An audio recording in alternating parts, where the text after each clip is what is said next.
Երբ հայկական ԱԱԾ-ի արխիվներում հայտնաբերվեց փաստաթուղթը կոդով ՀՀԱԾ թիվ 544, 3 հոգի միայն գիտեին, թե ինչ է պարունակում այն, փաստաթուղթը կնքված էր 1996 թվականի փետրվարի 12-ին, ճիշտ 3 օր առաջ, քան Վազգեն Սարգսյանը պաշտոնապես հայտարարեց Մոնթեի մասին, բայց այդ փաստաթուղթը պարունակում էր ոչ թե հերոսի մասին տեղեկություններ, այլ մանրամասն պլան, ինչպես հեռացնել նրան իշխանության ճանապարհից, ով էր ստորագրել այդ հրամանը։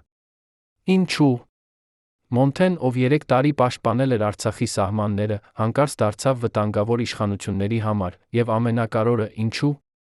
Այս փաստաթուղթը թաքցվեց 30 տարի, մինչ մի նախկին ԱԱԾ-ի սպա որոշեց խոսել։ Մոնթեի իրական անունը Լոն Եպիսկոպոսյանն էր, բայց ճակատում բոլորը նրան ճանաչում էին որպես Մոնթե։ Նա ծնվել էր 1962 թվականին։ Երանի Նորք Մարաշ թաղամասում, սովորական աշխատավոր ընտանիքում, հայրը Գրիգորը աշխատում էր Կիրովականի գործարանում, մայրը Սիրանուշը դպրոցական ուսուցչուհի էր, ընտանիքում 4 երեխա կար, Լոնը երրորդն էր, նրանց տունը փոքր էր, երկսենյականոց բնակարան 5 հարկանի շենքի 4-րդ հարկում, բայց այնտեղ միշտ լի էր ծիծաղով ջերմությամբ։ Լոնը դեռս 10 տարեկանում ցույց տվեց անսովոր ուժ համառություն, երբ դպրոցում մեկը վիրավորեց նրա փոքր քրոջը, Լոնը չմիջամտեց ֆիզիկապես, այլ հավաքեց ողջ դասարանը համոզեց նրանց, որ նման վարքագիծը անընդունելի է։ 12 տարեկանում նա արդեն ղեկավարում էր բակի երեխաների խումբը, բոլորը նրան լսում էին ոչ թե վախից, այլ հարգանքից։ Երբ Լոնը 17 տարեկան էր, նա մտավ Երանի պոլիտեխնիկական ինստիտուտ։ Ընտրեց մեխանիկական ֆակուլտետը, որովհետև սիրում էր հասկանալ, թե ինչպես են աշխատում մեքենաները, բայց ուսումը չտեց երկար։ 1981 թվականին նրան զորակոչեցին սովետական բանակ, ծառայեց Աֆղանստանում, Քանդահարի մոտ, որտեղ առաջին անգամ տեսավ իրական պատերազմը։ Այնտեղ նա սովորեց ոչ միայն կռվել, այլ մարդկանց ղեկավարել ծայրահեղ իրավիճակներում։ Նրա հրամանատարը մի փորձառու գնդապետ, ասում էր։ Եպիսկոպոսյանը ծնված է հրամանատար լինելու համար, նա տեսնում է ամբողջ դաշտը միաժամանակ հոգ է տանում յուրաքանչյուր զինվորի մասին։ Աֆղանստանից վերադառնալուց հետո Լոնը փորձեց շարունակել ուսումը, բայց ինչ-որ բան փոխվել էր նրա մեջ։ Նա այլևս չէր կարող նստել լսարաններում լսել տեսություններ, երբ գիտեր, որ իրական կյանքը շատ ավելի բարդ է։ 1988 թվականին, երբ Արցախում սկսվեցին առաջին բախումները, Լոնը եղավ առաջիններից, ովքեր կամավոր գնացին։ Նա չսպասեց պաշտոնական զորակոչին։ Չհարցրեց ընտանիքին, պարզապես վերցրեց իր հին զինվորական պայուսակը մեկնեց Ստեփանակերտ, այնտեղ նա միացավ մի փոքր խմբի, որը պաշտպանում էր Ասկերանի ճանապարհը, խումբը բաղկացած էր 12 հոգուց, նրանց զենքը հազիվ բավարար էր։ Բայց Լոնը ցույց տվեց այնպիսի կազմակերպչական կարողություններ, որ 2 ամսից նրան արդեն նշանակեցին խմբի հրամանատար։ Նա սովորեցրեց իր մարդկանց ոչ թե հարձակվել կուրորեն, այլ մտածել, պլանավորել, օգտագործել տեղանքի յուրաքանչյուր առավելությունը։ Նրա մարտավարությունը պարզ էր։ Նվազագույն կորուստներ, առավելագույն արդյունավետություն, եւ դա աշխատում էր։ 1990 թվականին Լոնի խումբը արդեն հայտնի էր ամբողջ Արցախում։ Նրանք մասնակցել էին 17 մարտական գործողությունների, կորցրել էին միայն 2 մարդ։ Այս ցուցանիշը անհավատալի էր այն ժամանակների համար, երբ ուրիշ խմբերը կորցնում էին յուրաքանչյուր 3-րդ կամ 4-րդ մարտիկին։ Լոնի գաղտնիքը պարզ էր, նա երբեք չէր զոհաբերում իր մարդկանց անիմաստ գործողությունների համար, եթե տեսնում էր, որ հարձակումը չի հաջողվելու, նա հետ էր քաշվում, փնտրում էր այլ ուղի։ Նրա զինվորները գիտեին, որ Մոնթեն երբեք չի ուղարկի նրանց մահվան, եթե կա այլ տարբերակ, եւ հենց այս վստահությունն էր, որ դարձրեց նրանց անպարտելի։ Բայց հենց այս մոտեցումը սկսեց անհանգստացնել որոշ մարդկանց Երանում, ովքեր էին նրանք, եւ ինչու։ Մոնթեի հաջողությունը սկսեց վտանգավոր թվալ նրանց համար։ 1991 թվականի մարտին Մոնթեի խումբը մասնակցեց Գետաշենի ազատագրմանը։ Այս գործողությունը պետք է լիներ արագ ճշգրիտ, բայց ինչ-որ մեկը Երանից փոխեց պլանը վերջին րոպեին։ Մոնթեն ստացավ հրաման հարձակվել ուղղակիորեն, առանց նախապատրաստման։ Նա հասկացավ, որ սա ինքնասպանություն է, առաջին անգամ իր կարիերայում անտեսեց հրամանը։ Փոխարենը նա օգտագործեց իր սեփական պլանը, շրջանցեց թշնամու դիրքերը, հարձակվեց հետից։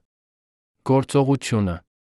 հաջողվեց, Գետաշենը ազատագրվեց, Մոնթեի խումբը կորցրեց միայն 1 մարդ, բայց Երանում մեկը շատ զայրացավ, ով էր այդ մարդը, ով ուզում էր, որ Մոնթեի խումբը ոչնչացվի Գետաշենում, եւ ինչու։ Նա ուներ բավարար իշխանություն, որ փոխի մարտական պլանները։ Մոնթեի համբավը աճում էր, նրա հետ միասին աճում էր նա նախանձը։ 1991 թվականի ամռանը Ստեփանակերտում ստեղծվեց նոր հրամանատարություն, Մոնթեին առաջարկեցին բարձր պաշտոն։ Նա պետք է դառնար ամբողջ հարավային ուղղության հրամանատարը, պատասխանատու լիներ 1000-ից ավելի մարտիկների համար, բայց Մոնթեն մերժեց, նա ասաց, որ ավելի օգտակար կլինի դաշտում իր մարդկանց հետ, քան Ստեփանակերտի գրասենյակում։ Այս մերժումը շոկեց շատերին։ Ովքեր էին այն մարդիկ, ովքեր առաջարկեցին այս պաշտոնը, եւ ինչու։ Նրանք այդքան շատ ուզում էին Մոնթեին հեռացնել ճակատից բերել Ստեփանակերտ, արդյոք դա իսկապես առաջխաղացում էր, թե՞ փորձ վերահսկելու նրան։ 1991 թվականի աշնանը Մոնթեն սկսեց նկատել տարօրինակ բաներ, նրա խմբին հանկարծ սկսեցին ուղարկել նոր մարդիկ, որոնց նա չէր ճանաչում։ Այս մարդիկը ներկայանում էին որպես կամավորներ, բայց Մոնթեն տեսնում էր, որ նրանք ունեն հատուկ պատրաստվածություն, նրանք չէին վարվում որպես սովորական զինվորներ, այլ որպես դիտորդներ։ Մոնթեն խոսեց իր ամենամոտ ընկերոջ՝ Արամի հետ, ով նույնպես հրամանատար էր Հարան հատվածում։ Արամը ասաց, որ նույն բանն է տեղի ունենում նրա խմբում։ Երկուսն էլ հասկացան, որ ինչ-որ մեկը Երանից ուղարկում է այս մարդկանց, բայց ինչու արդյոք նրանք լրտեսներ էին, թե՞ ինչ-որ այլ նպատակ ունեին, եւ ով էր այն մարդը, ով ուներ իշխանություն ուղարկելու այսպիսի մարդկանց առանց հրամանատարների համաձայնության։ 1992 թվականի հունվարին Մոնթեն ստացավ հրաման մասնակցել Մարագայի գործողությանը։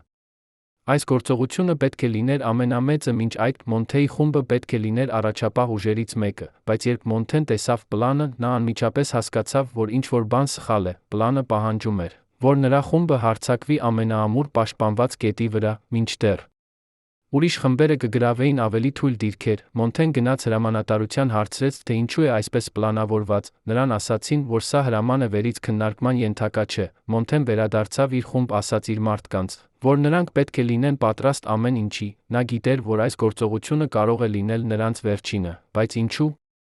Ինչ-որ մեկը Երանից ուզում էր, որ Մոնթեի խումբը ստանա ամենավտանգավոր առաջադրանքը։ Մարագայի գործողությունը սկսվեց հունվարի 26-ին։ Մոնթեի խումբը հարձակվեց ճիշտ այնպես, ինչպես պլանավորված էր, բայց Մոնթեն օգտագործեց իր սեփական մարտավարությունը։ Նա չհարձակվեց ուղղակիորեն, այլ ստեղծեց շեղում, շրջանցեց թշնամու հիմնական ուժերը։ Գործողությունը տևեց 6 ժամ։ Մոնթեի խումբը հասավ իր նպատակին, կորցնելով միայն 3 մարդ, բայց երբ նրանք վերադարձան բազա, Մոնթեն տեսավ, որ հրամանատարությունը բարկացած է։ Նրանք անչեցին, ասացին, որ նա կրկին անտեսել է հրամանը։ Մոնթեն պատասխանեց, որ նա փրկել է իր մարդկանց կյանքը, կատարել է առաջադրանքը, բայց հրամանատարությունը ասաց, որ կարգապահությունը կարոր է, եթե Մոնթեն շարունակի այսպես վարվել, նա կհեռացվի։ Ով էր այդ մարդը հրամանատարությունում, ով այդքան շատ ուզում էր Մոնթեին հեռացնել, եւ ինչու։ Նա ավելի շատ հոգ էր տանում կարգապահության մասին, քան մարդկանց կյանքի մասին։ 1992 թվականի գարնանը Մոնթեն սկսեց ստանալ սպառնալիքներ, անանուն նամակներ, որտեղ գրված էր, որ նա պետք է լքի Արցախը, թե չէ նրա ընտանիքը վտանգի մեջ կլինի։ Մոնթեն ցույց տվեց այս նամակները Արամին, նրանք երկուսով որոշեցին պարզել, թե ով է ուղարկում դրանք։ Նրանք սկսեցին հետաքննություն, խոսեցին տարբեր մարդկանց հետ, շուտով պարզվեց, որ նամակները գալիս են Երանից։ Ավելին, նրանք պարզեցին, որ նամակները ուղարկվում են մի կազմակերպության կողմից, որը կապված է իշխանությունների հետ, բայց ով է այդ կազմակերպությունը, եւ ինչու։ Նրանք ուզում են Մոնթեին հեռացնել, արդյոք դա կապված է նրա մերժումների հետ, ընդունել բարձր պաշտոններ, թե՞ ինչ-որ այլ պատճառ կա։ 1992 թվականի ամռանը Մոնթեն որոշեց անել ինչ-որ բան, որը փոխեց ամեն ինչ։ Նա հավաքեց իր ամենամոտ մարդկանց, ասաց նրանց, որ իրենք պետք է ստեղծեն անկախ միավոր։ Այս միավորը չի ենթարկվի Երանի հրամանատարությանը, այլ կգործի ինքնուրույն։ Մոնթեն բացատրեց, որ նա այլս չի վստահում հրամաններին, որոնք գալիս են վերից, որովհետև այդ հրամանները հաճախ դնում են նրանց կյանքը վտանգի մեջ անիմաստ պատճառներով։ Նրա մարդիկը համաձայնվեցին, նրանք ստեղծեցին այն, ինչը հետագայում կհայտնի դառնա որպես Մոնթեի խումբ։ Այս խումբը բաղկացած էր 45 մարտիկներից, բոլորը փորձառու նվիրված, նրանք երդվեցին միմյանց, որ կպաշտպանեն Արցախը, բայց չեն զոհաբերի իրենց կյանքը անիմաստ հրամանների համար, բայց այս որոշումը դարձավ Մոնթեի մահվան դատավճիռը։ Ինչու եւ ով էր այն մարդը, ով որոշեց, որ Մոնթեն պետք է վերացվի։ 1992 թվականի սեպտեմբերին Մոնթեի խումբը մասնակցեց մի գործողության, որը մինչ օրս շրջապատված է գաղտնիքներով։ Նրանք պետք է ազատագրեին մի փոքր գյուղ Մարտունու մոտ, բայց երբ հասան տեղ, տեսան, որ թշնամին արդեն գիտեր նրանց պլանի մասին։ Դա նշանակում էր, որ ինչ-որ մեկը արտահոսք էր արել։ Մոնթեն անմիջապես հրամայեց հետ քաշվել, բայց արդեն ուշ էր, նրանք ընկան։ Դարանի մեջ սկսվեց ինտենսիվ կրակոցներ, Մոնթեի խումբը կռվեց 6 ժամ, մինչ կարողացավ դուրս գալ, նրանք կորցրին 7 մարդ, ամենամեծ կորուստը մինչ այդ, երբ վերադարձան բազա, Մոնթեն պահանջեց հետաքննություն, նա ուզում էր իմանալ, թե ով է արտահոսք արել նրանց պլանը, բայց հրամանատարությունը մերժեց, նրանք ասացին, որ դա պարզապես դժբախտ պատահար էր, բայց Մոնթեն գիտեր, որ դա ստեր, ինչ-որ մեկը միտումնավոր արտահոսք էր արել, այդ մարդը ուզում էր, որ Մոնթեի խումբը ոչնչացվի։ Ով էր այդ մարդը, եւ ինչու՞։ Հրամանատարությունը չուզում էր հետաքննություն, 1993 թվականի հունվարին Մոնթեն ստացավ տեղեկություն, որը ցնցեց նրան, մի նախկին ԱԱԾ-սպա, ով դարձել էր Մոնթեի ընկերը, ասաց նրան, որ Իրանում կա մի խումբ, որը պլանավորում է նրան վերացնել, այս խումբը բաղկացած է բարձրաստիճան պաշտոնյաներից, ովքեր տեսնում են Մոնթեին որպես վտանգ իրենց իշխանության համար, նրանք վախենում են, որ Մոնթեի համբավը շատ մեծ է դառնում, նա կարող է դառնալ քաղաքական ուժ։ Մոնթեն չէր հավատում, նա ասաց, որ իրեն քաղաքականությունը չի հետաքրքրում, նա պարզապես ուզում է պաշտպանել Արցախը, բայց նախկին սպան ասաց, որ դա կարևոր չէ, այդ մարդիկը տեսնում են նրան որպես վտանգ, նրանք կանեն ամեն ինչ, որպեսզի վերացնեն նրան, Մոնթեն հարցրեց, թե ովքեր են այդ մարդիկը։ Բայց նախկին սպան ասաց, որ չի կարող ասել անունները, որովհետև դա կվտանգի նրա սեփական կյանքը, նա միայն ասաց, որ Մոնթեն պետք է շատ զգույշ լինի, երբեք չվստահի հրամաններին, որոնք գալիս են Երանից, ինչու՞։ Այդ մարդը չէր կարող ասել անունները, եւ ինչքան բարձր էին այդ պաշտոնյաները, որ նույնիսկ նախկին ԱԱԾ-ի սպան վախենում էր նրանցից։ 1993 թվականի մարտին Մոնթեի խումբը մասնակցեց Քելբաջարի ուղղությամբ մի գործողության։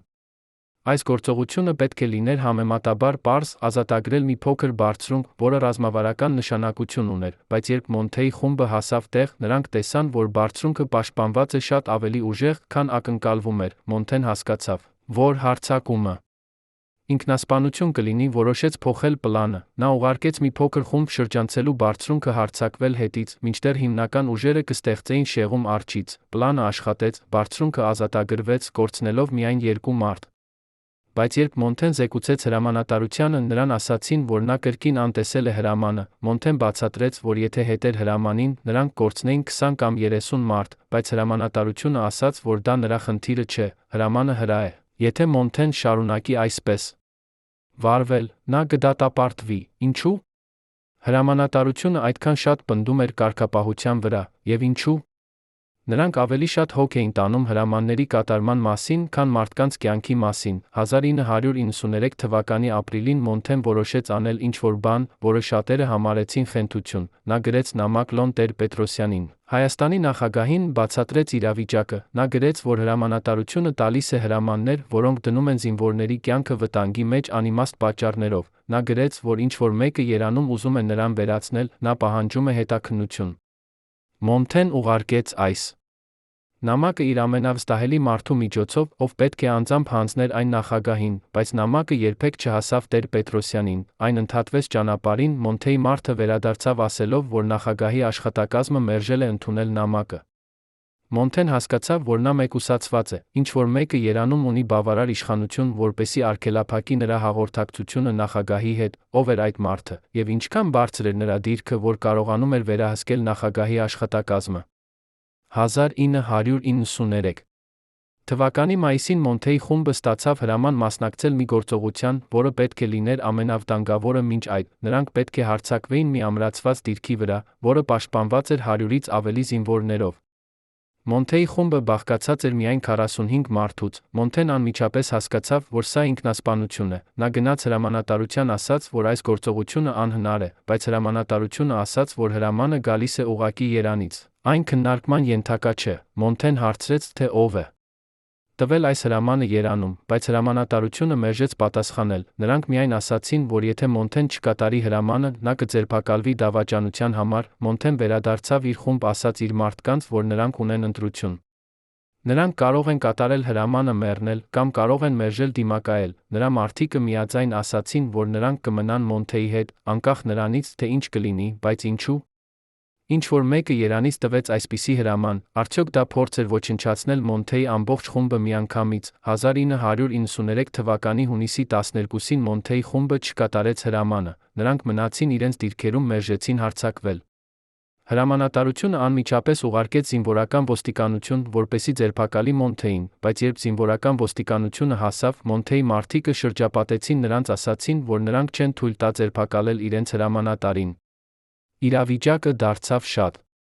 լարված, զինվորական ոստիկանության հրամանատարը փորձեց բանակցել, բայց Մոնթեի մարդիկը անսասան էին, վերջապես զինվորական ոստիկանությունը հետ քաշվեց, բայց նրանք զգուշացրեցին, որ Մոնթեն այժմ փախստական է, նրան կհետապնդեն, Մոնթեն հասկացավ, որ նա այլևս չի կարող մնալ Արցախում, նա որոշեց գնալ Երևան անձամբ խոսել բարձրաստիճան պաշտոնյաների հետ, նա ուզում էր բացատրել իրավիճակը, պահանջել արդարություն, բայց արդյոք դա խելացի որոշում էր, եւ ինչ էր սպասում նրան Երևանում։ 1993 թվականի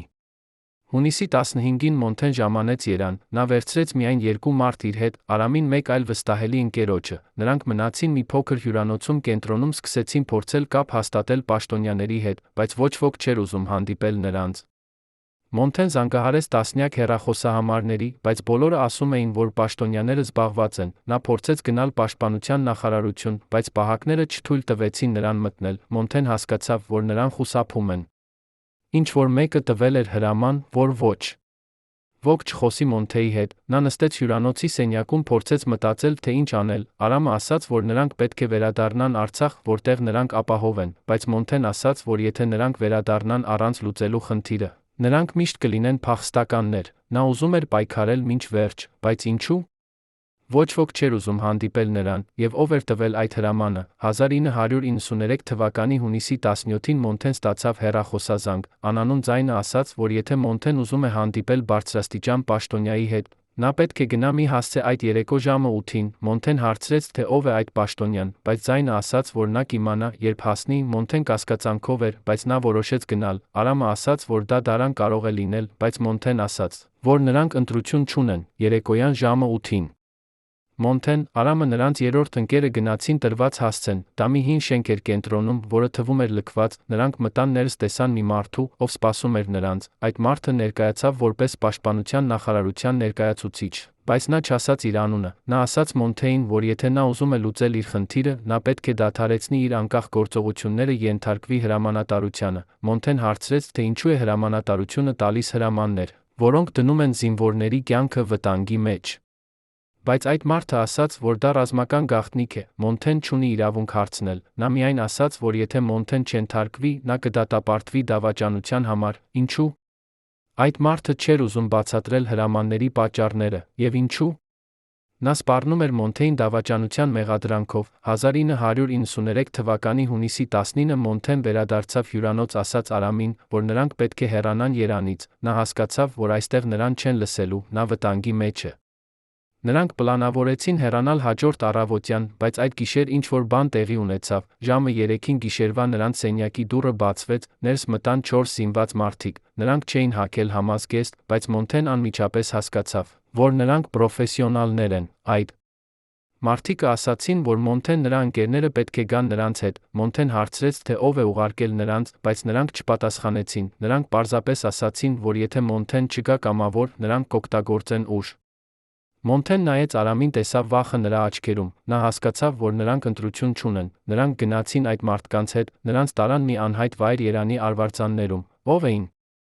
այդ մարդիկը, եւ որ էին նրանք տանում Մոնթեին նրա ընկերներին տարան մի հին ռազմական բազա, որը գտնվում էր Երանից մոտ 20 կիլոմետր հեռավորության վրա, այնտեղ նրանց տեղավորեցին մի փոքր սենյակում, ասացին սպասել, նրանք սպասեցին 6 ժամ, մինչ վերջապես ներս մտավ մի մարդ, ով ներկայացավ որպես ԱԾ-ի գնդապետ, այդ մարդը ասաց, որ Մոնթեն մեղադրվում է դավաճանության անհնազանդության մեջ, Մոնթեն փորձեց բացատրել իրավիճակը, բայց գնդապետը չէր լսում, նա ասաց, որ Մոնթեն ունի 2 ընտրություն, կամ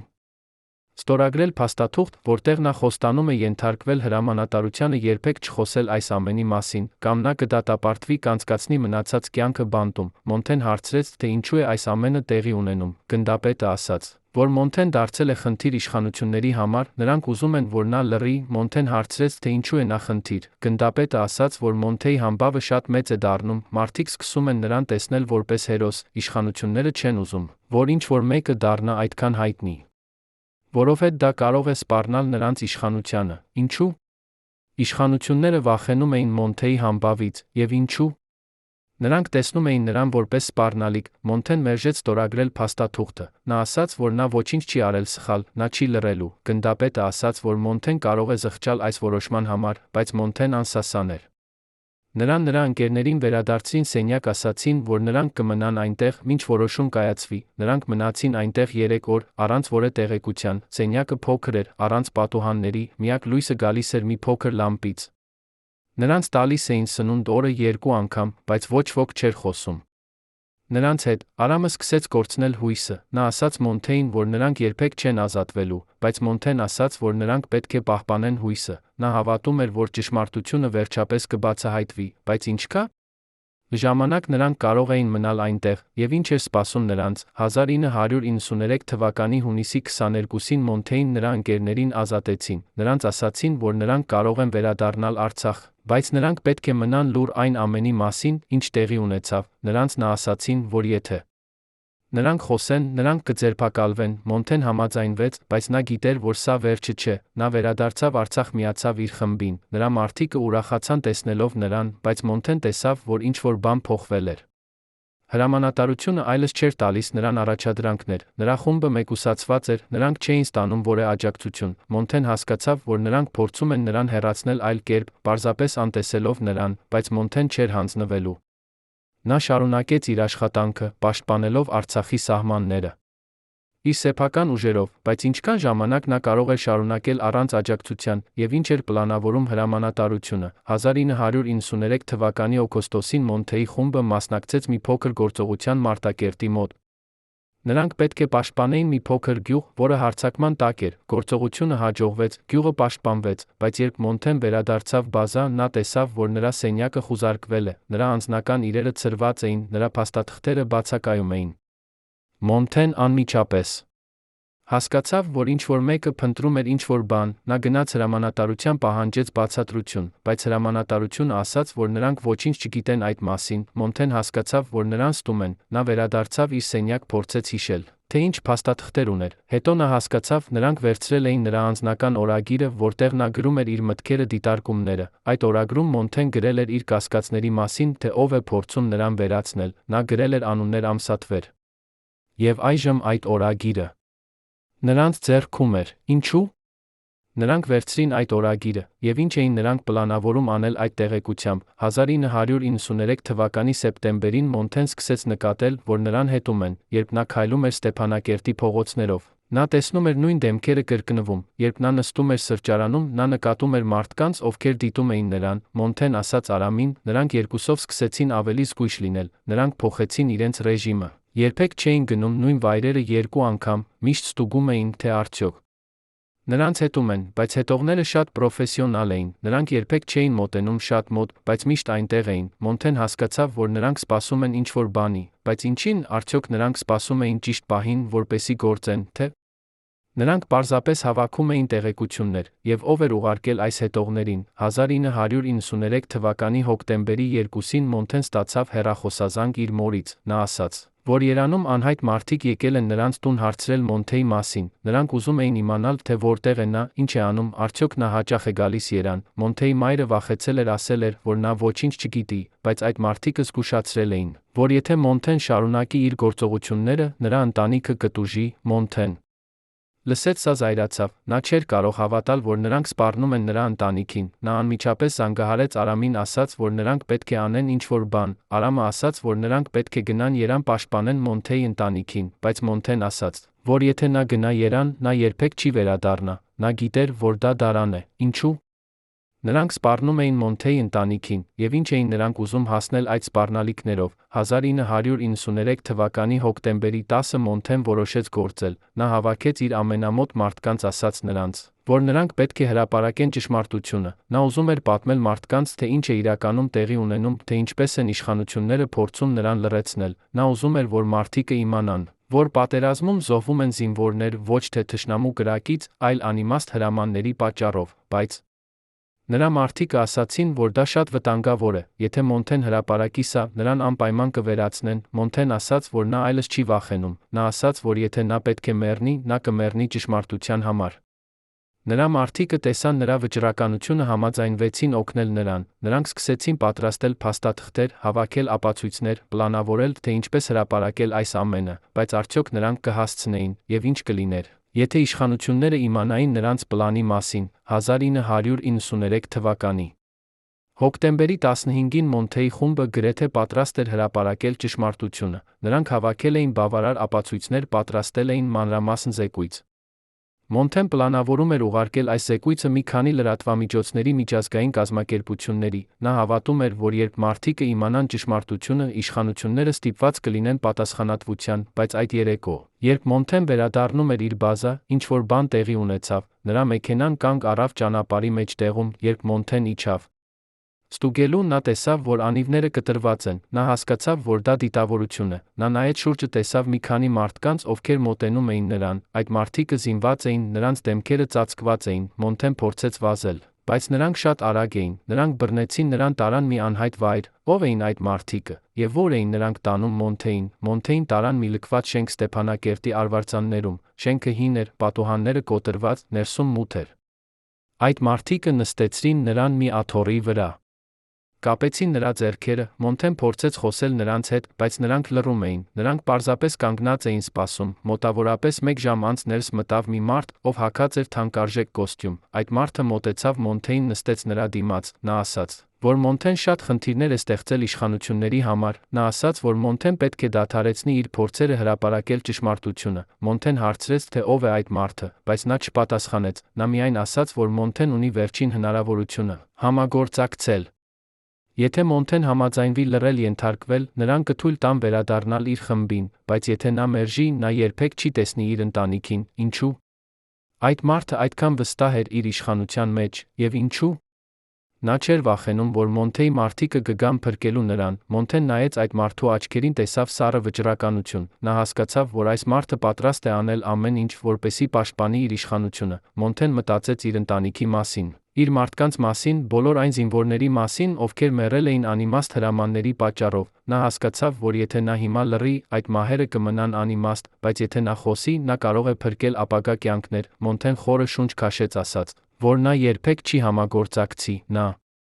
ասաց, որ ճշմարտությունը ավելի կարևոր է, քան նրա սեփական կյանքը, այդ մարդը լսեց սա ժպտաց, նա ասաց, որ Մոնթեն շատ համարձակ է, բայց նա շատ հիմար, նա ասաց, որ Մոնթեն կզղջա այս որոշման համար, հետո նա ելավ հեռացավ, թողնելով Մոնթեին մենակ այդ մարդկանց հետ, ինչ էր սպասում Մոնթեին, եւ արդյոք նրա մարդիկը կգտնեին նրան ժամանակին, Արամը Մոնթեի մյուս մարդիկը նկատեցին, որ նրանց հրամանատարը չի վերադառնում, նրանք սկսեցին փնտրել նրան ամենուր, նրանք գտան նրա մեքենան ճանապարհի վրա, կտրված անիվներով, բայց Մոնթեի հետքը կորել էր, Արամը անմիջապես հասկացավ, որ Մոնթեին առանգել են, նա հավաքեց բոլոր մարդկանց, ասաց, որ նրանք պետք է գտնեն Մոնթեին, անկախ նրանից, թե որքան ժամանակ կպահանջվի։ Նրանք բաժանվեցին խմբերի, սկսեցին որոնել Ստեփանակերտի յուրաքանչյուր անկյունում, նրանք հարցաքննեցին տասնյակ մարդկանց, ստուգեցին հարյուրավոր վայրեր, բայց ոչ ոք ոչինչ չգիտեր, Արամը հասկացավ, որ ով էլ որ առանգել է Մոնթեին, նրանք շատ պրոֆեսիոնալ են, ունեն հզոր աջակցություն, նա որոշեց գնալ հրամանատարություն պահանջել օգնություն, բայց երբ նա հասավ այնտեղ, հրամանատարությունը ասաց, որ նրանք ոչինչ չեն կարող անել, նրանք ասացին, որ Մոնթեն հավանաբար փախել է, նրանք չեն կարող վատնել ռեսուրսներ նրան փնտրելու համար, ինչու՞։ Հրամանատարությունը մերժեց օգնել, արդյոք նրանք ինքնին էին ներգրավված Մոնթեի առանգման մեջ, Մոնթեն անցկացրեց 3 օր այդ լքված շենքում, նրան տալիս էին սնունդ օրը մեկ անգամ, բայց ոչ ոք չէր խոսում նրա հետ, նա փորձեց հասկանալ, թե ինչ է նրանց պլանը, բայց այդ մարդիկը լիովին լռում էին, երրորդ օրը, երբ Մոնթեն արդեն սկսում էր կորցնել հույսը, ներս մտավ մի այլ մարդ, այս մարդը ավելի երիտասարդ էր, նրա դեմքը ծանոթ թվաց Մոնթեին, Մոնթեն փորձեց հիշել, թե որտեղ է տեսել այդ դեմքը, հանկարծ հիշեց, այս մարդը եղել է նրա խմբում մի քանի ամիս առաջ, որպես նոր կամավոր, Մոնթեն հասկացավ, որ այս մարդը լրտես էր, ուղարկված հետելու նրան, այդ մարդը մոտեցավ Մոնթեին, ասաց, որ նա ցավում է այն ամենի համար, ինչ տեղի է ունենում, նա ասաց, որ նա պարզապես կատարում էր իր աշխատանքը, Մոնթեն հարցրեց, թե ով է նրան վարձել, այդ մարդը լռեց մի քանի վայրկյան, հետո ասաց, որ նա չի կարող ասել անունը, բայց նա կարող է ասել, որ այդ մարդը շատ բարձր է իշխանության մեջ, նա ասաց, որ այդ մարդը վախենում է Մոնթեից, որովհետև Մոնթեն ունի ազդեցություն մարդկանց վրա, ինչու՞։ Այդ երիտասարդ մարդը որոշեց խոսել, եւ ինչ էր նա փորձում ասել Մոնթեին, այդ երիտասարդ մարդը շարունակեց խոսել, նա ասաց, որ իշխանությունները պլանավորում են վերացնել Մոնթեին, բայց նրանք ուզում են, որ դա թվա դժբախտ պատահար։ Նրանք պլանավորում են կազմակերպել կեղծ մարտական գործողություն, որտեղ Մոնթեն ենթադրաբար կկորչի, այդ երիտասարդ մարդը ասաց, որ նա չի ուզում մասնակցել սրան, բայց նա չունի ընտրություն, նա ասաց, որ եթե նա մերժի, նրա սեփական ընտանիքը կտուժի։ Մոնթեն լսեց սա հասկացավ, որ իրավիճակը ավելի լուրջ է, քան նա մտածում էր, նա հարցրեց այդ երիտասարդ մարդուն, թե երբ է պլանավորվում այս կեղծ գործողությունը, այդ մարդը ասաց, որ մոտ 2 օրից, Մոնթեն հասկացավ, որ նրան շատ քիչ ժամանակ է մնացել, նա պետք է գտներ ելք այս իրավիճակից, բայց ինչպե՞ս, արդյոք այդ երիտասարդ մարդը կօգներ նրան փախչել, թե? Դա նույնպես դարան էր, 1993 թվականի հոկտեմբերի 19 գիշերը Մոնթեն լսեց տարօրինակ ձայներ շենքի դրսից, կրակոցներ, գոչյուններ, հետո լռություն, Մոնթեն սպասեց, իր սիրտը արագ բաբախում էր։ Մի քանի րոպե անց նրա սենյակի դուռը բացվեց, ներս մտավ Արամը, նրա դեմքը արյունոտ էր, բայց նա ժպտում էր, նա ասաց, որ նրանք գտել են Մոնթեին, Արամը արագ կտրեց Մոնթեի կապերը, նրանք երկուսով վազեցին դուրս, դրսում Մոնթեի մարդիկը սպասում էին նրանց։ Նրանք արագ նստեցին մեքենաներ հեռացան, երբ նրանք հասան ապահով վայր, Մոնթեն հարցրեց Արամին, թե ինչպես են նրանք գտել իրեն, Արամը ասաց, որ նրանք ստացել են օգնություն անսպասելի աղբյուրից, այն երիտասարդ մարդուց, ով եղել է լրտես, այդ մարդը զղջացել էր իր արածի համար ասել էր Արամին, թե որտեղ է Մոնթեն, Մոնթեն զարմացավ, նա չէր սպասում, որ այդ մարդը իսկապես կօգնի, բայց ինչու՞։ Նա արեց դա, եւ ինչ կլինի նրա հետ հիմա, երբ իշխանությունները կիմանան, որ նա օգնել է Մոնթեին փախչել, Մոնթեն հասկացավ, որ նա այլևս չի կարող մնալ Արցախում, իշխանությունները կգտնեն նրան կրկին, այս անգամ նրանք չեն թողնի նրան փախչել, նա որոշեց, որ պետք է հեռանա երկրից փորձել հրապարակել ճշմարտությունը արտերկրից, բայց նախքան հեռանալը, նա ուզում էր անել մեկ վերջին բան, նա ուզում էր հանդիպել իր ընտանիքի հետ ասել նրանց ցտեսություն, Արամը ասաց, որ դա շատ վտանգավոր է, բայց Մոնթեն պնդեց։ Նրանք պլանավորեցին գաղտնի հանդիպում Երանում մի վայրում, որտեղ իշխանությունները չէին սպասի, 1993 թվականի հոկտեմբերի 21-ին Մոնթեն հասավ Երան, նա հանդիպեց իր մոր, հոր քույրերի հետ մի փոքր բնակարանում, որը պատկանում էր Արամի ազգականին, հանդիպումը էմոցիոնալ էր, Մոնթեի մայրը լաց էր լինում, նրա հայրը փորձում էր լինել ուժեղ, բայց նրա աչքերում նույնպես արցունքներ կային, Մոնթեն ասաց նրանց, որ նա պետք է հեռանա մի ժամանակ, բայց նա խոստացավ վերադառնալ, նա ասաց, որ նա պայքարելու է։ Ճշմարտության համար նա չի հանձնվի, նրա ընտանիքը հասկացավ, որ նրանք չեն կարող կանգնեցնել նրան, նրանք միայն խնդրեցին, որ նա զգույշ լինի, ինչու՞։ Մոնթեն ռիսկի դրեց իր կյանքը, որպեսզի տեսնի իր ընտանիքին, եւ արդյոք դա վերջին անգամն էր, երբ նրանք տեսնում էին միմյանց, հանդիպումը տեց միայն 30 րոպե, Մոնթեն գիտեր, որ նա չի կարող մնալ ավելի երկար, նա գրկեց իր մորը, սեղմեց իր հոր ձեռքը, համբուրեց իր քույրերին, հեռացավ, երբ նա դուրս եկավ բնակարանից, նա տեսավ, որ փողոցում շատ մարդիկ կան, նա անմիջապես հասկացավ, որ ինչ-որ բան սխալ է, այդ մարդիկը չէին նայում նրան, բայց Մոնթեն զգում էր նրանց ներկայությունը։ Նա արագ քայլեց դեպի մեքենան, որտեղ Արամը սպասում էր նրան, բայց երբ նա հասավ մեքենային, նա տեսավ, որ Արամը չկա, փոխարենը վարորդի նստատեղում նստած էր մի անծանոթ մարդ, Մոնթեն փորձեց վազել, բայց արդեն ուշ էր, այդ մարդիկը փողոցից արագ շրջապատեցին նրան։ Նրանք բռնեցին նրան, տարան միս մեքենայի մեջ, մեքենան արագ հեռացավ, Մոնթեն կրկին գերի էր, ինչ էր պատահել Արամին, եւ ինչպես այդ մարդիկը իմացան հանդիպման մասին, Մոնթեին տարան մի այլ վայր, այս անգամ ավելի հեռու Երանից։ Դա մի հին ռազմական բազա էր լեռներում, որտեղ ոչ ոք չէր կարող գտնել նրան, այնտեղ նրան տեղավորեցին մի փոքր բանտախցում, առանց պատուհանների, միայն մի փոքր դռնով, Մոնթեն նստեց հատակին, փորձեց մտածել, նա հասկացավ, որ այս անգամ փախուստ չկա, իշխանությունները որոշել էին վերացնել նրան, նրանք անելու էին դա շուտով։ Բայց Մոնթեն չէր վախենում մահից, նա վախենում էր, որ ճշմարտությունը երբեք չի բացահայտվի, նա վախենում էր, որ նրա զոհաբերությունը կլինի անիմաստ, նա մտածեց իր մարդկանց մասին, բոլոր այն զինվորների մասին, ովքեր հավատացել էին նրան։ Նա մտածեց իր ընտանիքի մասին, ովքեր հիմա վտանգի մեջ էին նրա պատճառով, եւ նա մտածեց այն մարդու մասին, ով պատասխանատու էր այս ամենի համար, ով էր այդ մարդը, եւ ինչու։ Նա այդքան վախենում էր Մոնթեից, 1993 թվականի հոկտեմբերի 23-ին Մոնթեին այցելեց մի մարդ, ում նա երբեք չէր տեսել, այս մարդը ավելի տարեց էր, մոտավորապես 60 տարեկան, նա հագած էր ռազմական համազգեստ, առանց կոչումների։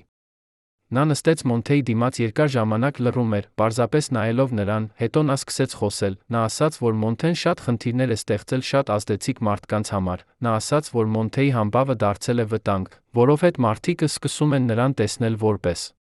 այլընտրանք ներկայիս իշխանություններին, նա ասաց, որ պատերազմից հետո Հայաստանը կունենա նոր կառավարություն, այդ կառավարությունը պետք է բաղկացած լինի որոշակի մարդկանցից, Մոնթեն այդ պլանների մեջ չէր տեղավորվում, Մոնթեն լսեց սա հասկացավ, որ այս ամենը ավելի մեծ էր, քան նա մտածում էր, սա ոչ թե պարզապես մի հրամանատարի իշխանությունների միջ հակամարտություն էր, սա պայքար էր Հայաստանի ապագայի համար, ինչու՞։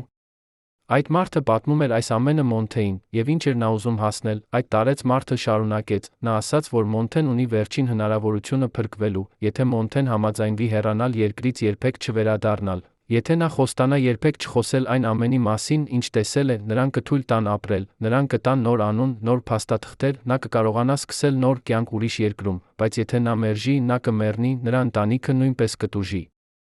Մոնթեն նայեց այդ մարդու աչքերին, տեսավ, որ նա լուրջ է, սա ոչ թե սպառնալիք էր, այլ փաստ, Մոնթեն մտածեց երկար ժամանակ, նա մտածեց իր կյանքի մասին, իր ընտանիքի մասին, իր մարդկանց մասին, նա մտածեց բոլոր այն զինվորների մասին, ովքեր մեռել էին անիմաստ հրամանների պատճառով, եւ նա հասկացավ, որ նա չի կարող ընդունել այս առաջարկը, նա չի կարող փախչել թողնել, որ ճշմարտությունը թաղվի, նա ասաց այդ մարդուն, որ նա մերժում է, այդ մարդը հառաչեց ասաց, որ Մոնթեն շատ համարձակ է, բայց նա շատ հիմար, նա ելավ հեռացավ, թողնելով Մոնթեին մենակ։ Ինչ էր սպասում Մոնթեին հիմա, եւ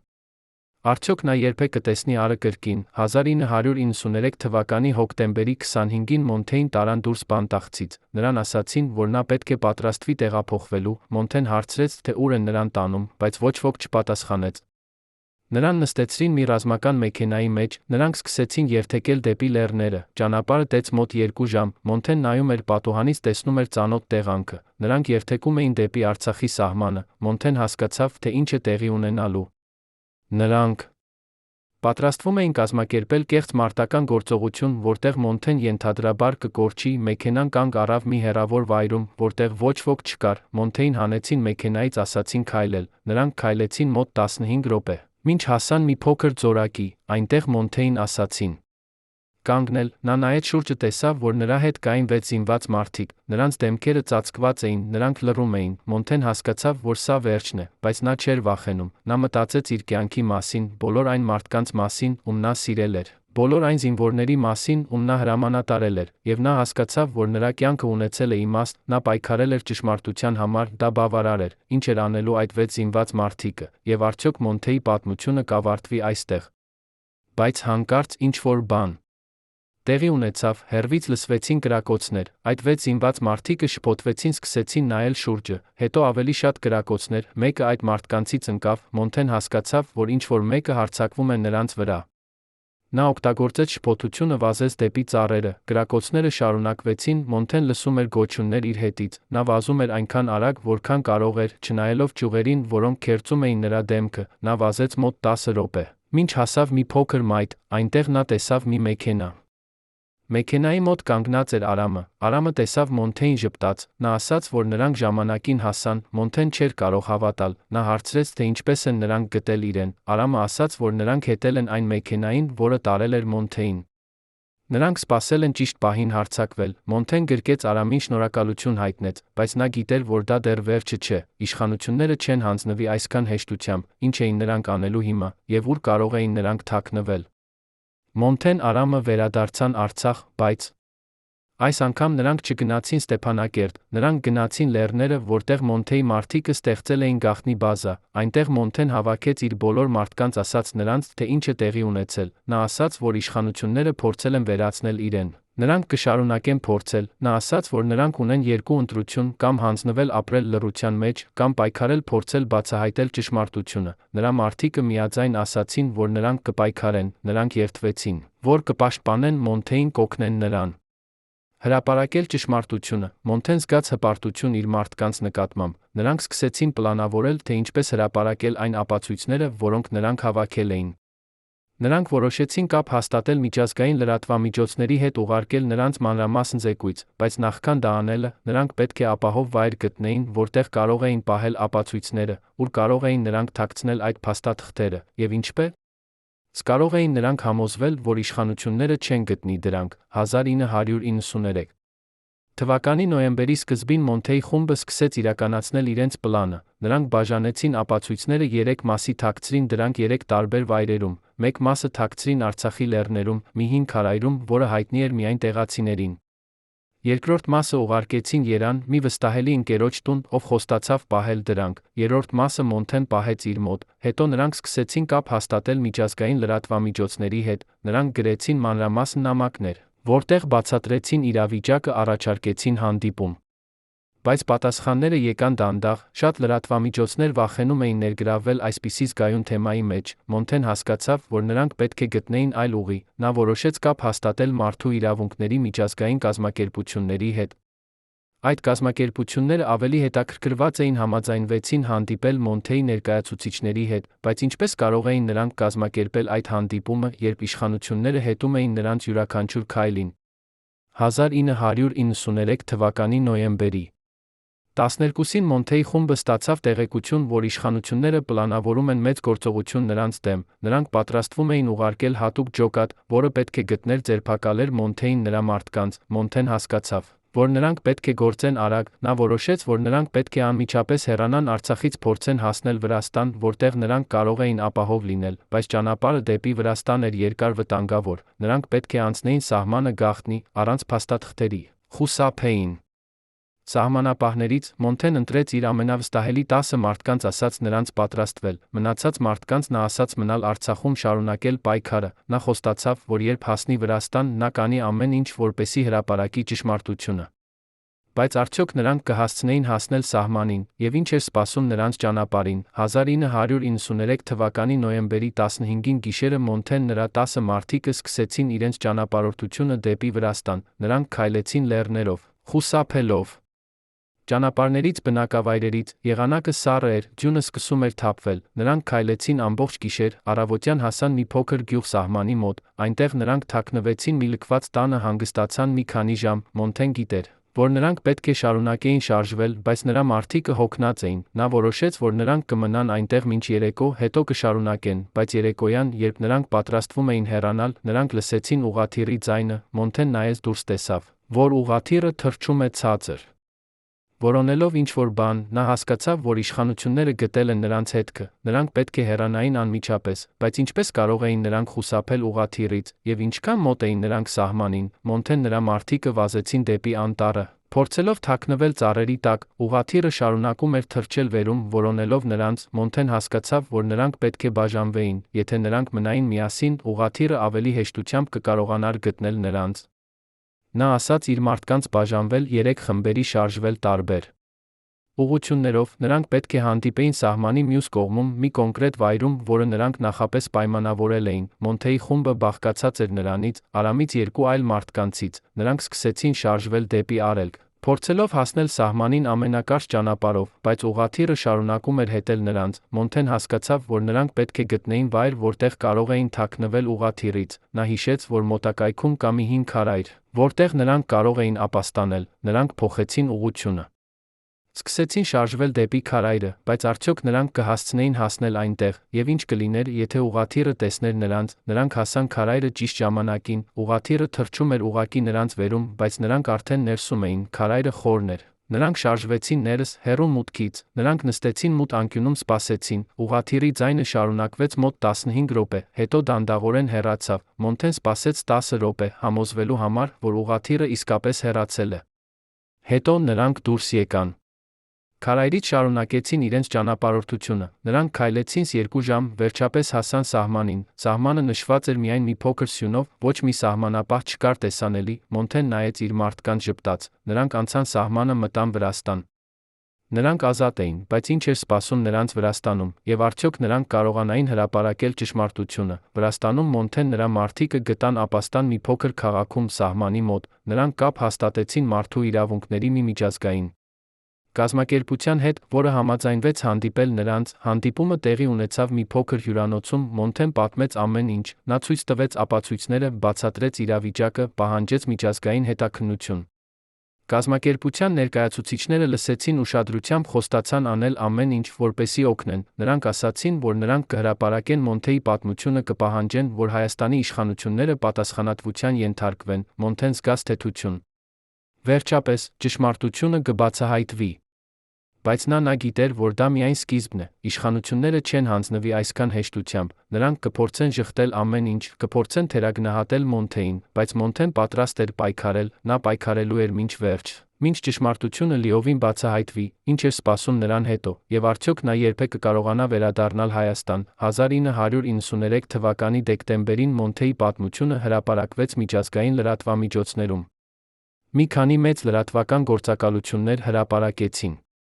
հոդվածներ Մոնթեի մասին, նրա պայքարի մասին, այն մեղադրանքների մասին, որոնք նա ներկայացրեց Հայաստանի իշխանությունների դեմ։ Հայաստանում սկսվեց մեծ աղմուկ, մարդիկը պահանջում էին պատասխաններ, ովքեր էին այն մարդիկը, ովքեր փորձել էին վերացնել Մոնթեին։ Ինչու՞։ Իշխանությունները թաքցրել էին այս ամենը, բայց իշխանությունները ժխտեցին ամեն ինչ, նրանք ասացին, որ Մոնթեի մեղադրանքները անհիմն են, որ նա պարզապես դժգոհ հրամանատար է, ով չէր կարողացել ենթարկվել կարգապահությանը, նրանք ասացին, որ Մոնթեն դավաճան է, ով փախել է երկրից, փորձում է վնասել Հայաստանի համբավին, բայց շատ մարդիկ չհավատացին իշխանություններին, նրանք տեսնում էին ապացույցները, որոնք Մոնթեն ներկայացրել էր, նրանք հիշում էին բոլոր այն զինվորներին, ովքեր մեռել էին անիմաստ հրամանների պատճառով։ Եվ նրանք պահանջում էին արդարություն, ինչ էր լինելու հետո, արդյոք իշխանությունները ստիպված կլինեին ընդունել իրենց սխալները, թե՞ նրանք կշարունակեին ժխտել ամեն ինչ։ 1996 թվականի հունվարին Հայաստանի իշխանությունները հայտարարեցին, որ նրանք սկսում են հետաքննություն Մոնթեի մեղադրանքների վերաբերյալ, նրանք ասացին, որ եթե մեղադրանքները ճշմարիտ են, պատասխանատուները կպատժվեն, բայց շատերը կասկածում էին այս հայտարարության անկեղծության մեջ, նրանք հավատում էին, որ դա պարզապես փորձ է հանգստացնել հասարակական կարծիքը։ Մոնթեն, ով դեռ Վրաստանում էր, լսեց այս լուրը, զգաց խառը զգացմունքներ։ Մի կողմից, նա ուրախ էր, որ վերջապես հետաքննություն է սկսվում, մյուս կողմից, նա վախենում էր, որ հետաքննությունը կլինի կեղծ, իրական պատասխանատուները երբեք չեն պատժվի։ Նա որոշեց սպասել տեսնել, թե ինչ կլինի, բայց նա պատրաստվում էր վերադառնալ Հայաստան։ Եթե անհրաժեշտ լիներ, նա ուզում էր լինել այնտեղ, երբ ճշմարտությունը վերջապես բացահայտվի, բայց արդյոք նա կկարողանա անվտանգ վերադառնալ, եւ ինչ էր սպասում նրան Հայաստանում։ 1996 թվականի փետրվարի 12-ին, ճիշտ 3 տարի անց Մոնթեի առաջին հայտնի գործողությունից, Հայաստանի իշխանությունները հայտարարեցին հետաքննության արդյունքները։ Նրանք ասացին, որ հետաքննությունը ցույց է տվել, որ Մոնթեի մեղադրանքներից որոշները ճշմարիտ են։ Նրանք ընդունեցին, որ եղել են դեպքեր, երբ հրամանատարությունը տվել է անիմաստ հրամաններ, որոնք հանգեցրել են զինվորների մահվան։ Նրանք ասացին, որ մի քանի պաշտոնյաներ պատասխանատվության են ենթարկվել, հեռացվել են իրենց պաշտոններից, բայց նրանք չասացին այդ պաշտոնյաների անունները։ Նրանք ասացին, որ Մոնթեն կարող է վերադառնալ Հայաստան առանց վախի, նա չի ենթարկվի հետապնդման։ Մոնթեն լսեց այս հայտարարությունը, զգաց, որ դա ոչ լրիվ ճշմարտություն է։ Նա գիտեր, որ իրական պատասխանատուները, այն մարդիկը, ովքեր իսկապես պատվիրել էին նրա վերացումը, դեռ ազատ են։ Բայց նա հասկացավ, որ դա քայլ է ճիշտ ուղղությամբ, ճշմարտությունը սկսում էր բացահայտվել, թե դանդաղ, արդյոք Մոնթեն վերադառնա Հայաստան, եւ եթե վերադառնա, ինչ է սպասում նրան։ Մոնթեն որոշեց չվերադառնալ Հայաստան, նա հասկացավ, որ թե իշխանությունները խոստացել էին նրա անվտանգությունը, նա դեռ վտանգի մեջ էր, այն մարդիկը, ովքեր փորձել էին վերացնել նրան, դեռ իշխանության մեջ էին, նրանք չէին հանձնվի։ Մոնթեն մնաց Վրաստանում, շարունակեց իր պայքարը այնտեղից, նա շարունակեց հրապարակել ապացույցներ, շարունակեց պատմել իր պատմությունը, շարունակեց պահանջել արդարություն։ Տարիներ անցան։ Մոնթեի պատմությունը դարձավ խորհրդանիշ պայքարի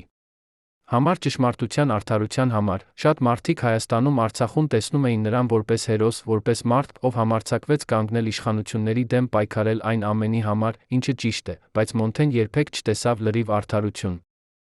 Այն մարդիկը, ովքեր իսկապես պատասխանատու էին նրա տառապանքների համար, երբեք չպատժվեցին, նրանք շարունակեցին ապրել իրենց կյանքը, շարունակեցին պահել իրենց իշխանությունը, շարունակեցին թաքցնել իրենց գաղտնիքները։ Եվ Մոնթեի պատմությունը մնաց որպես հիշեցում այն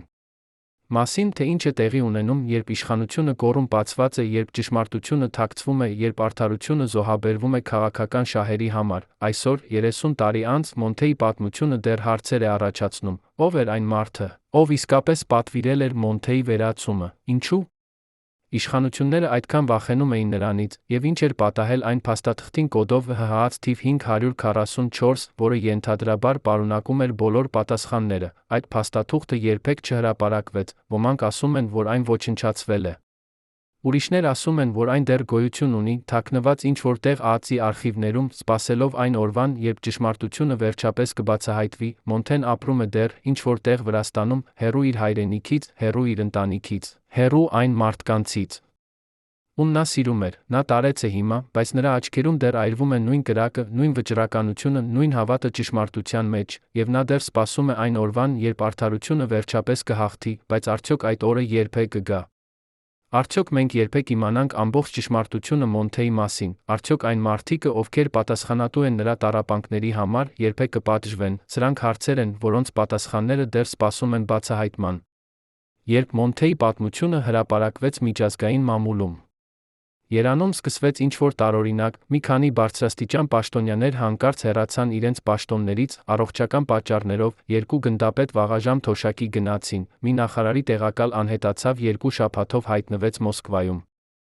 Ոչ ոք պաշտոնապես չբացատրեց այս հեռացումները, բայց բոլորը հասկանում էին, որ դրանք կապված են Մոնթեի բացահայտումների հետ։ Արամը, ով մնացել էր Արցախում, սկսեց հավաքել տեղեկություններ այդ մարդկանց մասին, նա խոսեց տասնյակ մարդկանց հետ, ովքեր աշխատել էին այդ պաշտոնյաների հետ։ Եվ դանդաղորեն սկսեց ուրվագծվել մի պատկեր, այդ բոլոր մարդիկը կապված էին մի փոքր խմբի հետ, որը ստեղծվել էր 1991 թվականին, այս խումբը ոչ պաշտոնական էր, բայց ուներ հսկայական ազդեցություն, նրանք հանդիպում էին գաղտնի, որոշումներ էին կայացնում առանց պաշտոնական հաստատման, վերահսկում էին շատ բաներ Արցախում, ինչու՞։ Ստեղծվեց այս խումբը, եւ ինչ էր նրանց իրական նպատակը։ Արամը պարզեց, որ այս խումբը կոչվում էր Կոորդինացիոն խորհուրդ, թե պաշտոնապես այդպիսի կառույց գոյություն չուներ։ Խումբը բաղկացած էր 7 մարդուց, 3 գնդապետ, 2 քաղաքական խորհրդական, 1 ԱԱԾ-ի բարձրաստիճան սպա, 1 բիզնեսմեն։ Այս 7 մարդիկը հանդիպում էին ամեն 2 շաբաթը մեկ Երանում մի անվանական բնակարանում կենտրոնում։ Նրանք քննարկում էին Արցախի իրավիճակը, որոշումներ էին կայացնում, թե ով պետք է նշանակվի որ պաշտոնի, որ գործողությունները պետք է իրականացվեն, ինչպես բաշխել ռեսուրսները, բայց ամենակարևորը նրանք որոշում էին, թե ով է վտանգավոր նրանց համար, ինչպես վերացնել այդ վտանգը։ Մոնթեն դարձել էր այդպիսի վտանգ 1992 թվականի վերջին, երբ նա մերժեց ընդունել բարձր պաշտոն, ստեղծեց իր անկախ միավորը։ Կոորդինացիոն խորհուրդը տեսավ սա որպես ուղղակի մարտահրավեր իրենց իշխանությանը։ Նրանք վախենում էին, որ եթե Մոնթեն հաջողի, ուրիշ հրամանատարներ նույնպես կսկսեն անկախանալ, նրանց վերահսկողությունը կկորչի, ինչու՞։ Այս 7 մարդիկը ունեին այդքան իշխանություն, եւ ով էր նրանց ամենաազդեցիկ անդամը։ Արամը շարունակեց իր հետաքննությունը, պարզեց, որ Կոորդինացիոն խորհրդի ամենաազդեցիկ անդամը բիզնեսմենն էր։ Այս մարդը, որի անունը Արամը չէր կարող պարզել, ուներ կապեր Մոսկվայի հետ, վերահսկում էր մեծ գումարների հոսքը դեպի Արցախ, նա ֆինանսավորում էր պատերազմը, բայց նա օգտագործում էր պատերազմը հարստանալու համար, նա ստեղծել էր ամբողջ ցանց, ապրանքների մատակարարում, շինարարություն, նույնիսկ զենքի վաճառք։ Եվ ով էլ որ փորձում էր միջամտել նրա բիզնեսին, արագ վերացվում էր։ Մոնթեն իր անկախությամբ, ազնվությամբ սպառնում էր այս համակարգին, նա մերժում էր մասնակցել կոռուպցիոն սխեմաներին, մերժում էր թույլ տալ, որ նրա մարդիկը օգտագործվեն անձնական շահերի համար։ Եվ դա դարձավ նրա մահվան դատավճիռը, բայց ով էր այդ բիզնեսմենը։ Արամը խոսեց տասնյակ մարդկանց հետ, բայց ոչ ոք չէր ուզում ասել անունը, նրանք բոլորը վախենում էին։ Մեկը ասաց Արամին, եթե ես ասեմ այդ անունը, վաղը ես մեռած կլինեմ, ինչու՞։ Այդ մարդը այդքան վախեցնող էր, եւ ինչպես նա կարողացավ ստեղծել այդպիսի իշխանություն։ 1996 թվականի մարտին Արամը ստացավ անանուն նամակ, նամակում գրված էր միայն մեկ անուն՝ Վահագն Չախալյան։ Արամը երբեք չէր լսել այդ անունը։ Նա սկսեց հետաքննել, պարզեց, որ Չախալյանը բիզնեսմեն էր, ով սկսել էր իր կարիերան Մոսկվայում 1988 թվականին։ Նա աշխատել էր սովետական բանակի մատակարարման համակարգում, ստեղծել էր հսկայական կապեր։ Երբ Արցախում սկսվեց պատերազմը, Չախալյանը տեսավ հնարավորություն, նա վերադարձավ Հայաստան, առաջարկեց իր ծառայությունները, կազմակերպել զենքի ապրանքների մատակարարումը դեպի Արցախ։ Իշխանությունները համաձայնվեցին, Չախալյանը արագ դարձավ անփոխարինելի, բայց նա չէր բավարարվում միայն մատակարարմամբ։ Նա ուզում էր ավելին, նա ստեղծեց Կոորդինացիոն խորհուրդը, հավաքեց շուրջը ամենաազդեցիկ մարդկանց, դանդաղորեն սկսեց վերահսկել ամեն ինչ։ Մոնթեն դարձավ խոչընդոտ նրա պլաններում, եւ Չախալյանը որոշեց վերացնել այդ խոչընդոտը, բայց ինչպես Արամը կարող էր։ ապացուցել սա, եւ ուր էր Չախալյանը հիմա։ Արամը պարզեց, որ Չախալյանը հեռացել էր Հայաստանից 1996 թվականի փետրվարին, ճիշտ երբ Մոնթեի պատմությունը սկսեց հրապարակվել, նա գնացել էր Մոսկվա, այնտեղից Կիպրոս։ Նրա բիզնեսները Հայաստանում փոխանցվել էին այլ մարդկանց, բայց բոլորը գիտեին, որ նա դեռ վերահսկում է ամեն ինչ հեռվից։ Արամը որոշեց գտնել Չախալյանին, ստիպել նրան խոսել, բայց ինչպես Չախալյանը պաշտպանված էր, շրջապատված անվտանգության մարդկանցով, նա երբեք չէր հանդիպում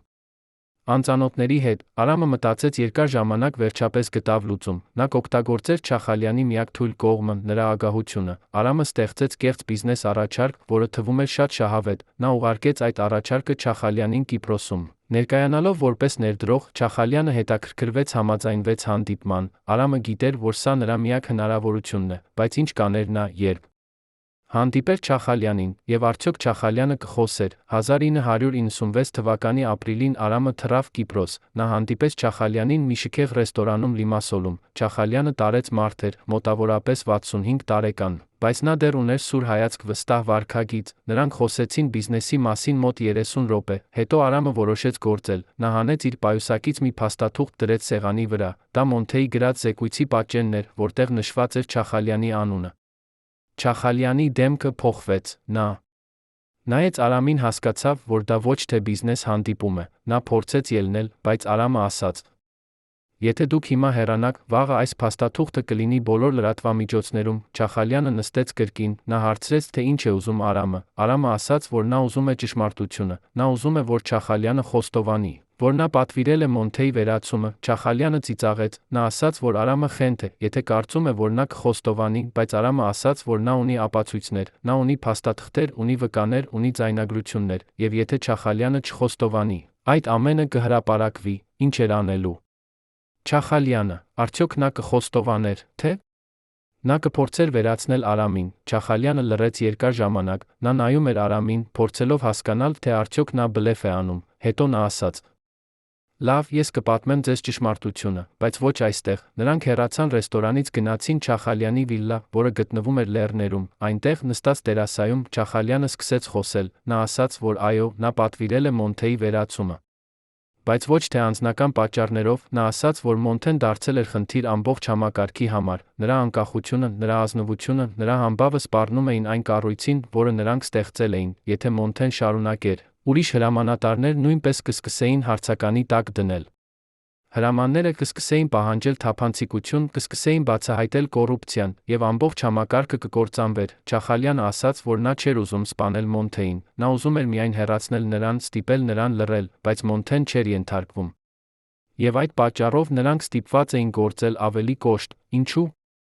Չախալյանը խոստովանում էր այս ամենը, եւ ինչ էր նա ակնկալում դրանից։ Չախալյանը շարունակեց. Նա ասաց, որ նա խոստովանում է, որովհետեւ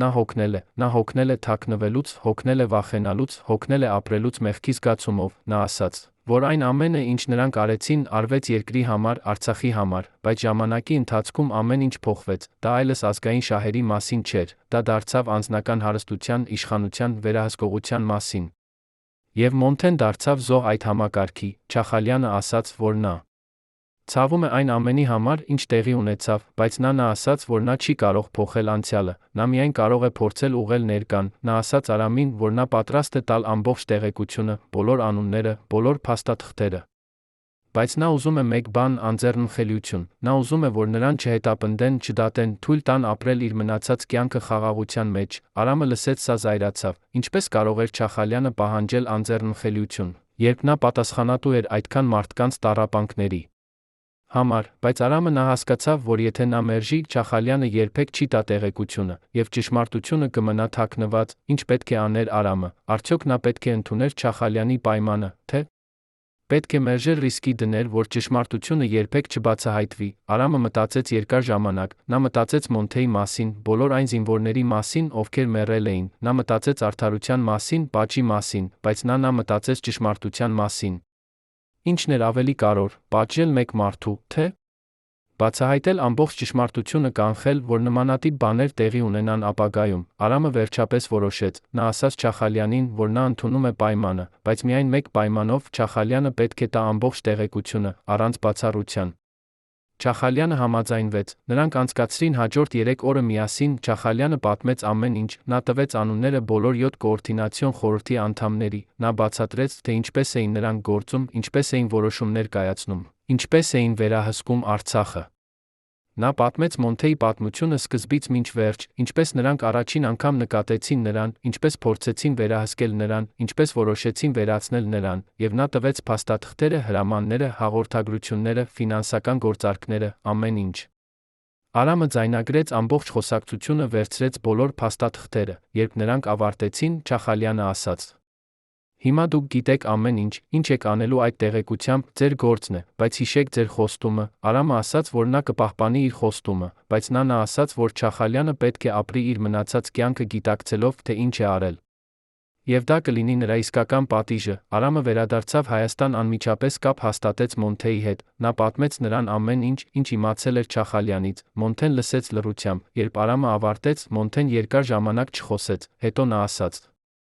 Վերջապես մենք գիտենք ճշմարտությունը, բայց ինչ անենք այդ ճշմարտությամբ։ Արամը ասաց, որ նրանք պետք է հրապարակեն այն, բայց Մոնթեն ասաց, որ դա ոչ այդքան պարզ է, եթե նրանք հրապարակեն ամբողջ ճշմարտությունը, դա կցնցի Հայաստանի իշխանությունները։ Շատ բարձրաստիճան մարդիկ կընկնեն, կարող է նույնիսկ քաղաքական ճգնաժամ սկսվել, եւ դա կարող է վնասել Արցախին, որը դեռ պատերազմի մեջ է։ Մոնթեն ասաց, որ նրանք պետք է զգույշ լինեն, նրանք պետք է հրապարակեն ճշմարտությունը, բայց ճիշտ ժամանակին, ճիշտ կերպով։ Արամը համաձայնվեց, նրանք որոշեցին սպասել մինչ պատերազմի ավարտը, եւ հետո նրանք կհրապարակեին ամեն ինչ, բայց արդյոք պատերազմը երբեք ավարտվի, եւ արդյոք նրանք կապրեն տեսնելու այդ օրը։ 1994 թվականին Արցախում ստորագրվեց հրադադար։ Պատերազմը ավարտվեց, բայց խնդիրները շարունակվեցին, Հայաստանում սկսվեց քաղաքական անկայունություն, իշխանությունները փոխվեցին մի քանի անգամ, եւ Մոնթեն ու Արամը դեռ սպասում էին ճիշտ պահին։ 1995 թվականին նրանք որոշեցին, որ ժամանակը եկել է։ Նրանք կապ հաստատեցին մի քանի միջազգային լրատվամիջոցների հետ, տվեցին նրանց ամբողջ տեղեկությունը, Չախալյանի խոստովանությունը, փաստաթղթերը, ձայնագրությունները, լրատվամիջոցները հրապարակեցին մանրամասն հետաքննություն, որը տևեց մի քանի ամիս։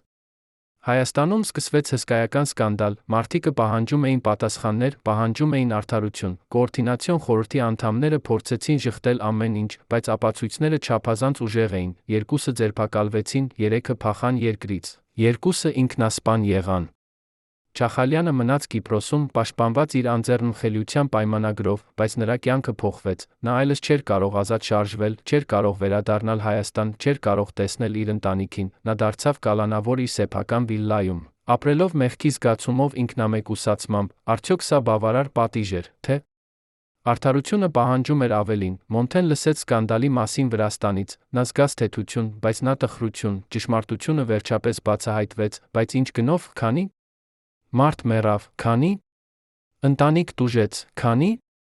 կյանք ավերվեց, եւ արդյոք դա կանխեց, որ նմանատիպ բաներ տեղի ունենան ապագայում։ Մոնթեն չէր համոզված, նա գիտեր, որ իշխանությունը միշտ գայթակղեցնող է, որ կոռուպցիան միշտ գտնում է ուղի, որ արդարությունը միշտ պայքար է, բայց նա գիտեր, որ պայքարը չպետք է դադարի, յուրաքանչյուր սերունդ պետք է պայքարի իր սեփական մարտերը, պետք է պաշտպանի ճշմարտությունը, պետք է պահանջի արդարություն, եւ Մոնթեի պատմությունը պետք է լինի հիշեցում այդ պայքարի կարողության մասին։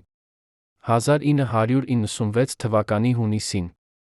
Մոնթեն ստացավ հրավեր Հայաստանի նոր նախագահից, նախագահը ուզում էր հանդիպել նրա հետ, ներողություն խնդրել երկրի անունից, առաջարկել նրան վերադառնալ։ Մոնթեն երկար մտածեց, մի կողմից նա կարոտում էր իր հայրենիքը, իր ընտանիքը, իր մարդկանց։ Մյուս կողմից նա վախենում էր, որ ամեն ինչ կրկին կսկսվի, որ նոր Չախալյաններ կհայտնվեն, նոր կոորդինացիոն խորհուրդներ կստեղծվեն, նոր զոհեր կլինեն։ Վերջապես նա որոշեց, նա կվերադառնա, բայց ոչ որպես հերոս, ոչ որպես քաղաքական գործիչ։ Նա կվերադառնա որպես պարզ քաղաքացի, ով ուզում է ապրել խաղաղ կյանք, տեսնել, թե ինչպես է իր երկիրը փոխվում։ Արդյոք Հայաստանը փոխվել էր, արդյոք այն դասերը, որոնք սովորեցին Մոնթեի պատմությունից, կօգնեին կառուցել ավելի արդար, ավելի թափանցիկ, ավելի ազնիվ հասարակություն։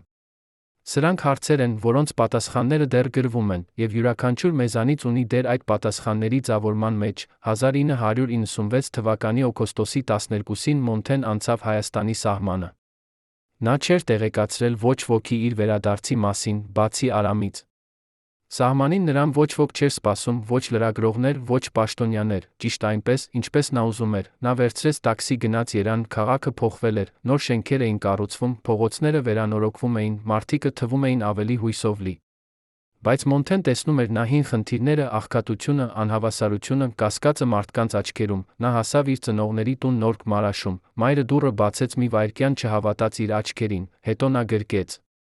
Մոնթեյն սկսեց լալ, հայրը դուրս եկավ նույնպես գրկեց իր որդուն, նրանք նստեցին միասին, խմեցին թեյ, Մոնթեն պատմեց իր վերջին տարիների մասին, բայց նա չպատմեց ամեն ինչ, որոշ բաներ շատ ցավոտ էին, որոշ բաներ շատ վտանգավոր։ Նրա ծնողները հասկացան չհարցրին շատ, նրանք պարզապես ուրախ էին, որ իրենց որդին վերադարձել է, ինչ էր սպասում Մոնթեյին այս նոր կյանքում, արդյոք նա կկարողանա գտնել խաղաղություն, Մոնթեն փորձեց ապրել սովորական կյանք։ Նա գտավ աշխատանք մի փոքր շինարարական ընկերությունում որպես ինժեներ։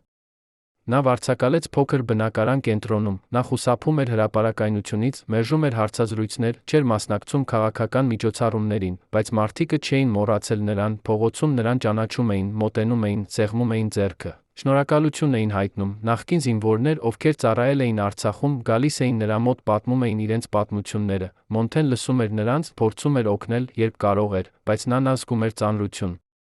Յուրաքանչյուր պատմություն հիշեցնում էր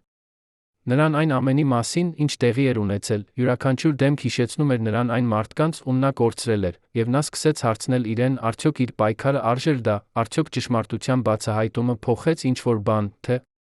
ամեն ինչ մնաց նույնը։ 1997 թվականի մարտին Մոնթեն ստացավ հեռախոսազանգ Արամից։ Արամը ասաց, որ նա պետք է անմիջապես գա նրա մոտ։ Մոնթեն գնաց Արամի տուն, տեսավ, որ նրա ընկերը շատ անհանգստացած է։ Արամը ասաց, որ նա ստացել է տեղեկություն, որ Կոորդինացիոն խորհրդի նախկին անդամներից մեկը, ով փախել էր երկրից, վերադարձել է Հայաստան։ Այս մարդը, որի անունը Գորգ Մկրտչյանն էր, եղել է ԱԱԾ-ի բարձրաստիճան սպա, եղել է ուղղակիորեն ներգրավված Մոնթեյի դեմ գործողություններում։ Արամը ասաց, որ Մկրտչյանը վերադարձել է ոչ թե հանձնվելու, այլ վրեժխնդրության համար։ Նա մեղադրում էր Մոնթեյին Արամին իր կյանքի ավերման մեջ երդվել էր վրեժ լուծել։ Մոնթեն լսեց սա, զգաց հին վախը վերադառնալը։ Նա մտածեց, որ այս երբեք չի ավարտվի, որ անցյալը միշտ կհետապնդի նրան, բայց նա հասկացավ, որ նա չի կարող փախչել։ Նա պետք է դիմակայի Մկրտչյանին, ավարտի այս պատմությունը մեկ անգամ ու միշտ։ Ինչպես նա կարող էր դա անել, եւ արդյոք նա պատրաստ էր կրկին ռիսկի դնել իր կյանքը։ Մոնթեն Արամը որոշեցին չսպասել, որ Մկրտչյանը գործի, նրանք որոշեցին գտնել նրան առաջ, Արամը օգտագործեց իր հին կապերը, պարզեց, որ Մկրտչյանը թաքնվում է Երանի արվարձաններում, մի հին ընկերոջ տանը, նրանք երկուսով գնացին այնտեղ մի երեկո, տունը փոքր էր, մի հարկանի, շրջապատված բարձր ցանկապատով, նրանք սպասեցին մինչ մութը, հետո մտան բակ, Մոնթեն թակեց դուռը, մի քանի վայրկյան անց դուռը բացվեց, Մկրտչյանը կանգնած էր դռան մոտ, ձեռքին զենք, նա տեսավ Մոնթեյին ժպտաց, նա ասաց.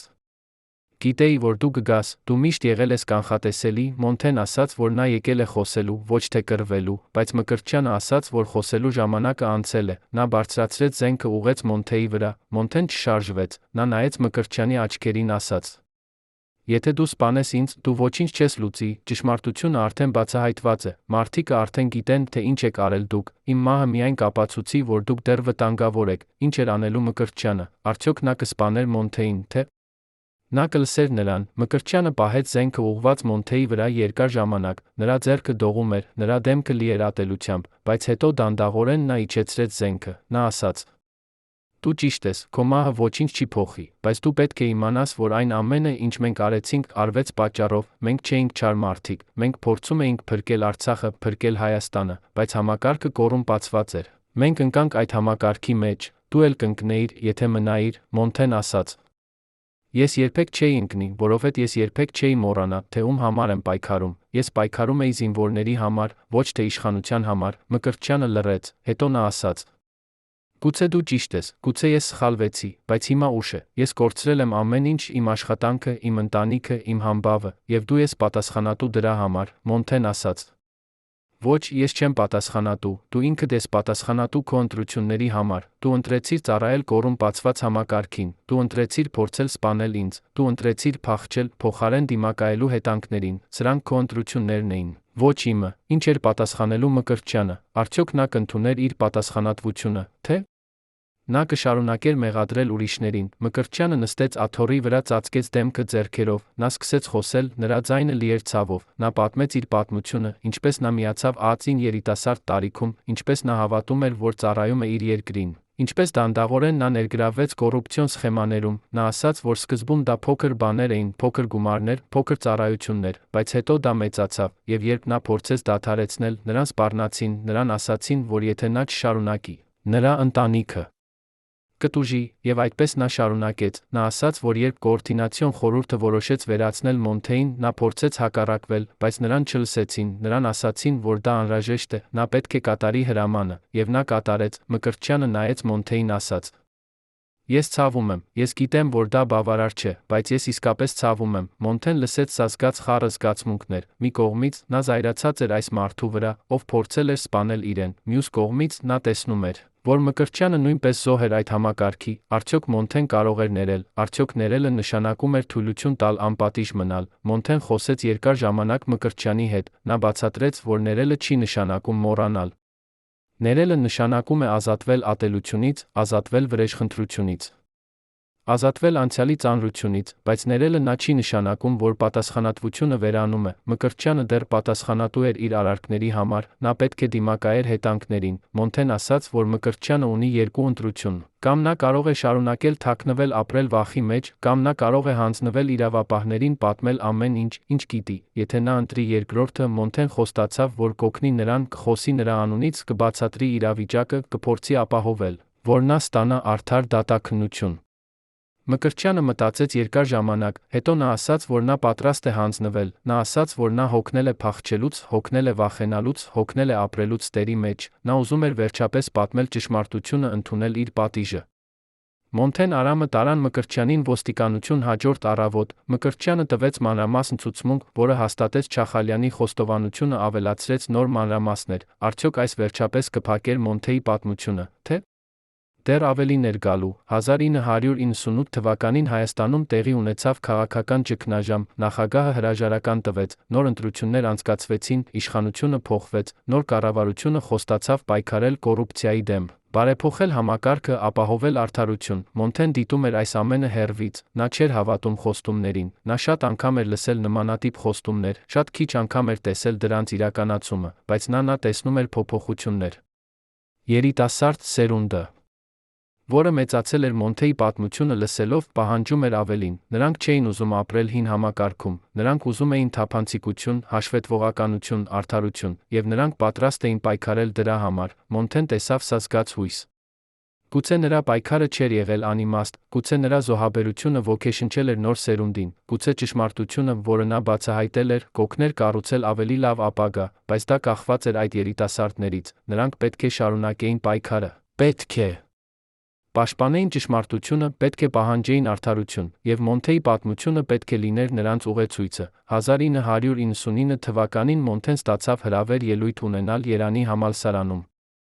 Ուսանողները ուզում էին լսել նրա պատմությունը, սովորել նրա փորձից, հասկանալ, թե ինչպես պայքարել անարդարության դեմ։ Մոնթեն սկզբում տատանվեց, նա երբեք չէր սիրել հրապարակային ելույթներ, բայց հետո նա հասկացավ, որ սա հնարավորություն է փոխանցել իր ուղերձը նոր սերնդին։ Նա ընդունեց հրավերը, օրը եկավ։ Դահլիճը լի էր, հարյուրավոր ուսանողներ եկել էին լսելու Մոնթեին։ Նա բարձրացավ բեմ, սկսեց խոսել, նա պատմեց իր պատմությունը, սկսած իր երիտասարդ տարիներից, անցնելով Արցախի պատերազմով, հասնելով իր պայքարին կոորդինացիոն խորհրդի դեմ։ Նա խոսեց ճշմարտության կարողության մասին, արդարության անհրաժեշտության մասին, համարձակության ուժի մասին, բայց նա խոսեց գնի մասին։ Նա ասաց, որ պայքարը ճշմարտության համար միշտ գնով է գալիս։ Դուք կարող եք կորցնել ընկերներ, կարող եք կորցնել աշխատանք, կարող եք կորցնել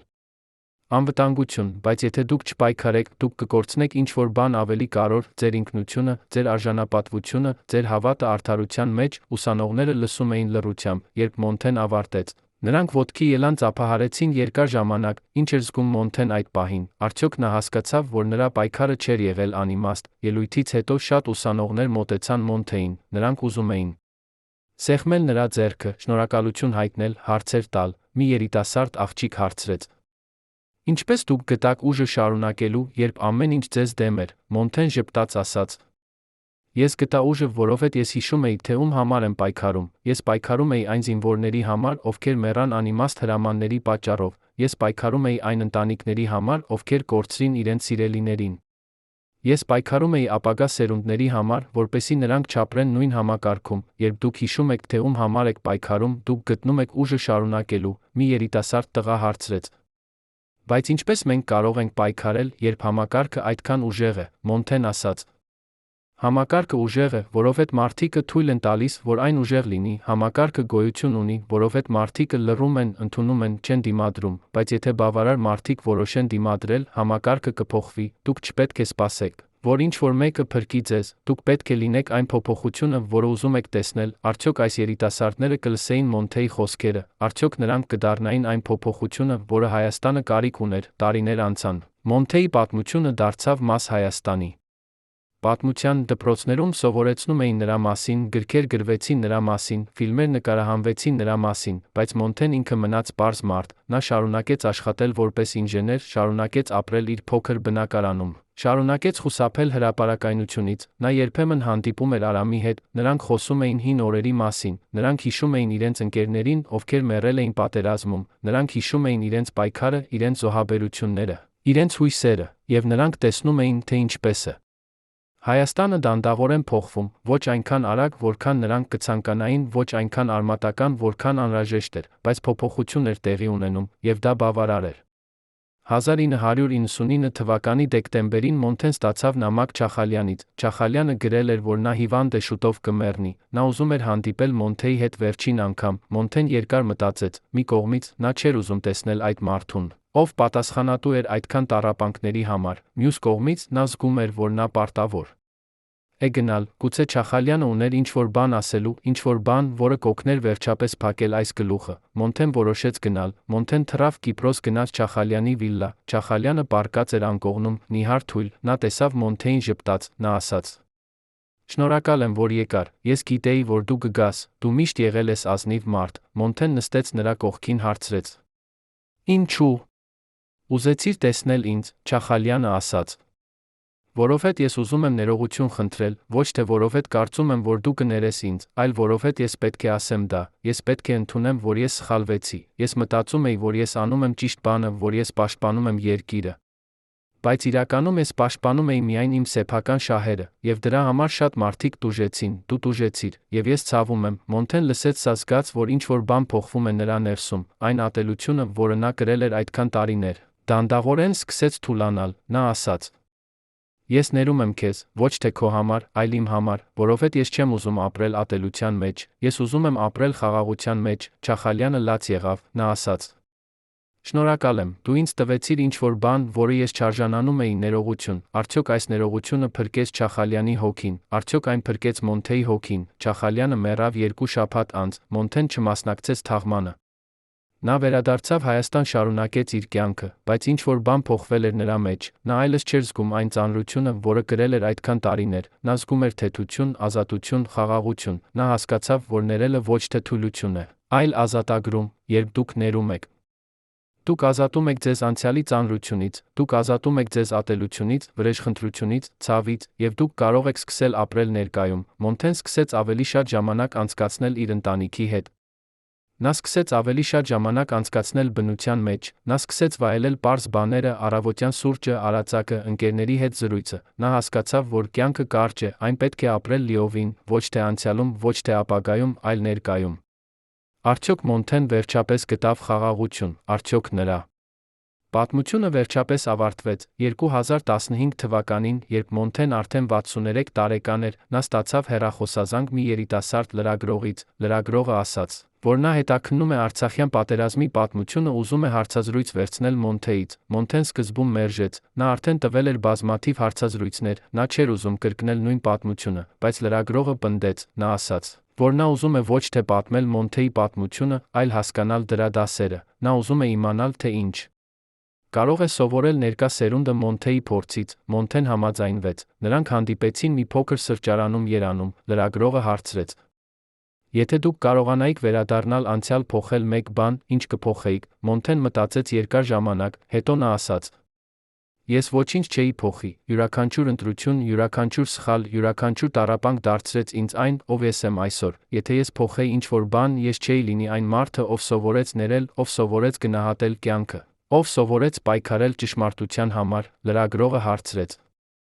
Ինչ խորհուրդ կտայիք երիտասարդներին, ովքեր ուզում են փոխել աշխարհը, Մոնթեն ժպտաց ասաց. Սկսեք փոքրից, դուք չեք կարող փոխել ամբողջ աշխարհը միանգամից, բայց դուք կարող եք փոխել ձեր շրջապատը, դուք կարող եք լինել ազնիվ, կարող եք լինել արդար, կարող եք կանգնել անարդարության դեմ, եւ եթե բավարար մարդիկ անեն սա, աշխարհը կփոխվի։ Սրանք էին Մոնթեի վերջին հրապարակային խոսքերը, արդյոք դրանք կոգեշնչեին նոր սերունդին, արդյոք Մոնթեի ժառանգությունը կշարունակվեր։ Այսօր, երբ մենք նայում ենք Մոնթեի պատմությանը, մենք տեսնում ենք ոչ թե կատարյալ հերոս, այլ սովորական մարդ, ով կատարեց արտակարգ բաներ, նա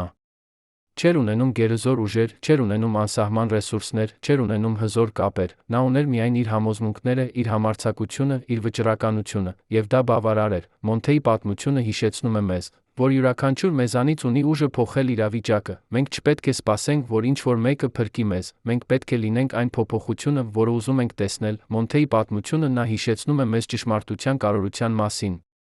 Ճշմարտությունը կարող է լինել անհարմար, կարող է լինել ցավոտ, կարող է լինել վտանգավոր, բայց ճշմարտությունը միշտ արժե պայքարելու համար, որովհետև առանց ճշմարտության չկա արդարություն, առանց արդարության չկա խաղաղություն, առանց խաղաղության չկա ապագա։ Մոնթեի պատմությունը դեռ շարունակվում է։ Ոչ թե նրա կյանքի մեջ, այլ մեր կյանքերում, յուրաքանչյուր անգամ, երբ մենք ընտրում ենք ճշմարտությունը ստի փոխարեն, յուրաքանչյուր անգամ, երբ մենք կանգնում ենք անարդարության դեմ, յուրաքանչյուր անգամ, երբ մենք պայքարում ենք այն ամենի համար, ինչը ճիշտ է, մենք շարունակում ենք Մոնթեի ժառանգությունը, եւ այդպես նրա պատմությունը երբեք չի ավարտվի, այն կապրի յուրաքանչյուր սերնդում, ոգեշնչելով նոր հերոսների, ովքեր համարձակություն կունենան կանգնելու պայքարելու ճշմարտության համար։